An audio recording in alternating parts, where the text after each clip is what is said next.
Hey guys, hopefully all of you guys have had a great weekend, able to, I don't know, rest up or do what you do, uh, even if you had to be quarantining yourself. Hope all those going well and you're staying safe. We ended in chapter 38 last week, and we're going to jump into chapter 39. These are going to be pretty short chapters, so we're going to be putting chapter 39 and 40 together, and then 41 and 42 together. And then I will have you, one assignment will be an article or a little excerpt from our book and answering some questions. And then the other assignment is going to be definitions that I want you to look up in your book and find a term and then the definitions, just to kind of give you some another chance at learning these terms and keeping them solidified in your head. Okay, so what we're going to do first is we're going to go over chapter 39, the expression in special places. So if you're thinking, what kind of amendment are we going to be talking about? Which amendment? Expression, freedom of speech. You got it. First Amendment. Now, in general, courts allow greater freedom of speech in public parks and on street corners than schools. So a lot of what we're going to be talking about here just real quickly, and we're going to get into it even more in the next following chapters, is your freedom of speech is going to be limited depending on where you're at. And right here, right now, we're talking about schools. It's not going to be as broad. You're going to have more of a broad right in public forums. A public forum is a public area where the First Amendment rights are traditionally exercised.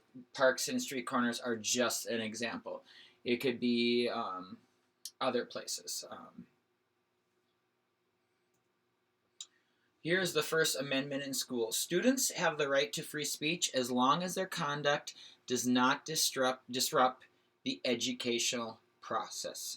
So they can say what they want to say. As students, you have the right to say what you feel, say what you believe in. However, if it disrupts the learning environment, if there is a fight that happens, or what you are doing is causing other people not to learn, then your right of free speech no longer counts. This picture is a picture from in the 1960s. And I'm going to read you a little bit about what they were. And they were standing up for a cause. And I'll read it to you here now. This article is called "The Student Armbands." Mary Beth Tinker and her brother John were opposed to the Vietnam War. They decided to wear black armbands to school as symbols of their objection. When school administrators learned of this, they adopted a policy of asking anyone wearing armbands to remove them. Students who refused would be suspended until they returned to school without armbands. The Tinkers and 3 other students wore black armbands to school. Although some students argued the Vietnam issue in the halls, no violence occurred.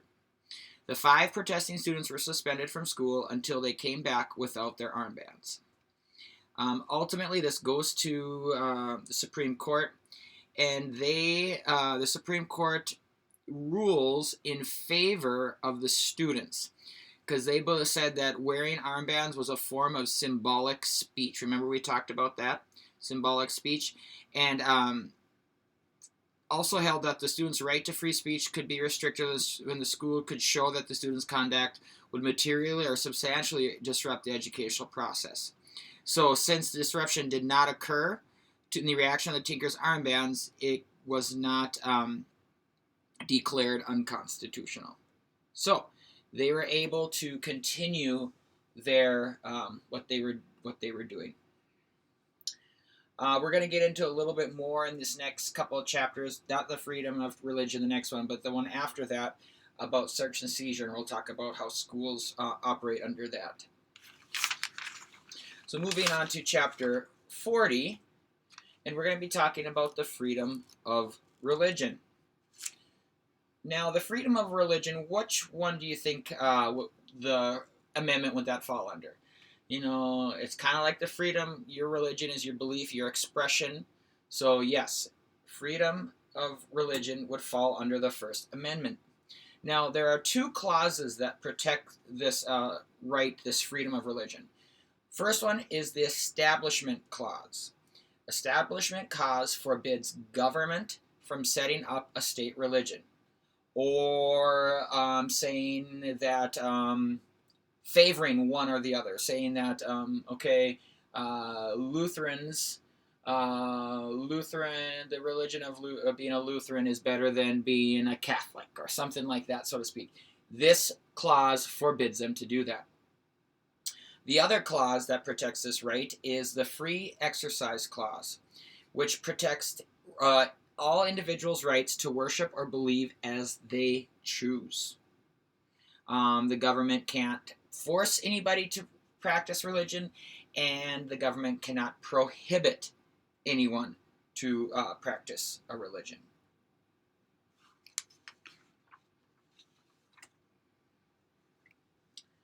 So the Establishment Clause is kind of where we get the idea of that separation between church and state.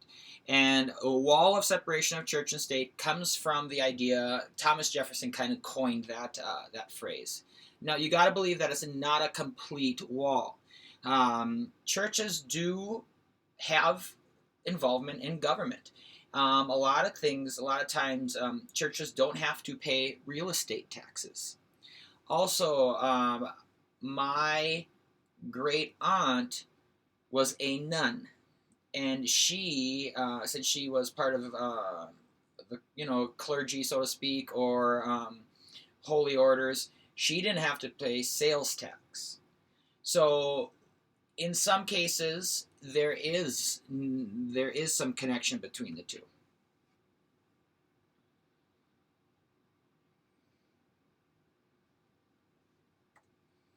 So the Establishment Clause in courts. When this happens, a lot of times they use the endorsement test, and that asks whether the challenged law or government action has either the purpose or the effect of endorsing religion in the eyes of the community. So basically, you're saying, did this law or government action, in the eyes of the community, endorse a certain religion? Okay, that's one way that they can kind of weed out whether it's constitutional or not. And also, they ask these three questions: did the law or action, did the law or action must have secular or non-religious purpose? So whatever this law is, it has to be secular means non-religious. Secular means that it is not of the church. It is there's no religion behind it. So they have to make sure that happens. Also, the primary effect of the law or action must be to neither advance or hold back religion. So it can't say it can't promote religion, and it can't deny religion to any individual or group. And also the other one is the operation of the law or action must not foster excessive entanglement or government with religion. So those three questions ask if there is a presence of government interference with religion. And then the Free Exercise Clause. This protects the right of citizens to worship as they choose. As a rule, religious belief is protected. Okay, you are protected of your religious belief. However, if actions based on those beliefs may be restricted if they violate an important secular law or a government law. So let's look on page 481. Here is, let me see if I want to read this one. That one's about animal sacrifice. I don't know if I really want to. Well, we'll read it. Here we go. Okay, so this is an example of sometimes where a government has to step in and tell a person to stop some religious practice. If the government intentionally acts to interfere with religious practice, the courts will almost always protect religious practice. For example, a city in Florida passed an ordinance that banned religious animal sacrifice, a practice of followers of the Santeria religion. Analysis of the public debate behind this law showed that most local citizens disliked this religious practice. The Supreme Court unanimously agreed that the ordinance was passed in order to interfere with religious practice and therefore violated the free exercise clause of the First Amendment. So this is where what they decided was that those laws that were passed were unconstitutional, that these people had the right to practice their religion. Okay, so here's an opposite one that opposes it, and let me read it here. In 1990, for an example, the court upheld the drug conviction of a Native American man, even though his religion specifically required the sacramental use of peyote, an illegal drug. The Supreme Court's rule is that a valid neutral law meaning that the law does not specifically target a religious belief or practice. So the neutral law in this case, the state's drug laws, will be upheld even if it interferes with religious practice. So in this case, that religious practice directly broke a state law. There's your illegal state drug laws. So in that case, it was deemed to be constitutional. Now there's lots of different ones. If you guys want to read more about where cases that has to do with the freedom of religion, that is on chapter 40, and they do give some more examples. So.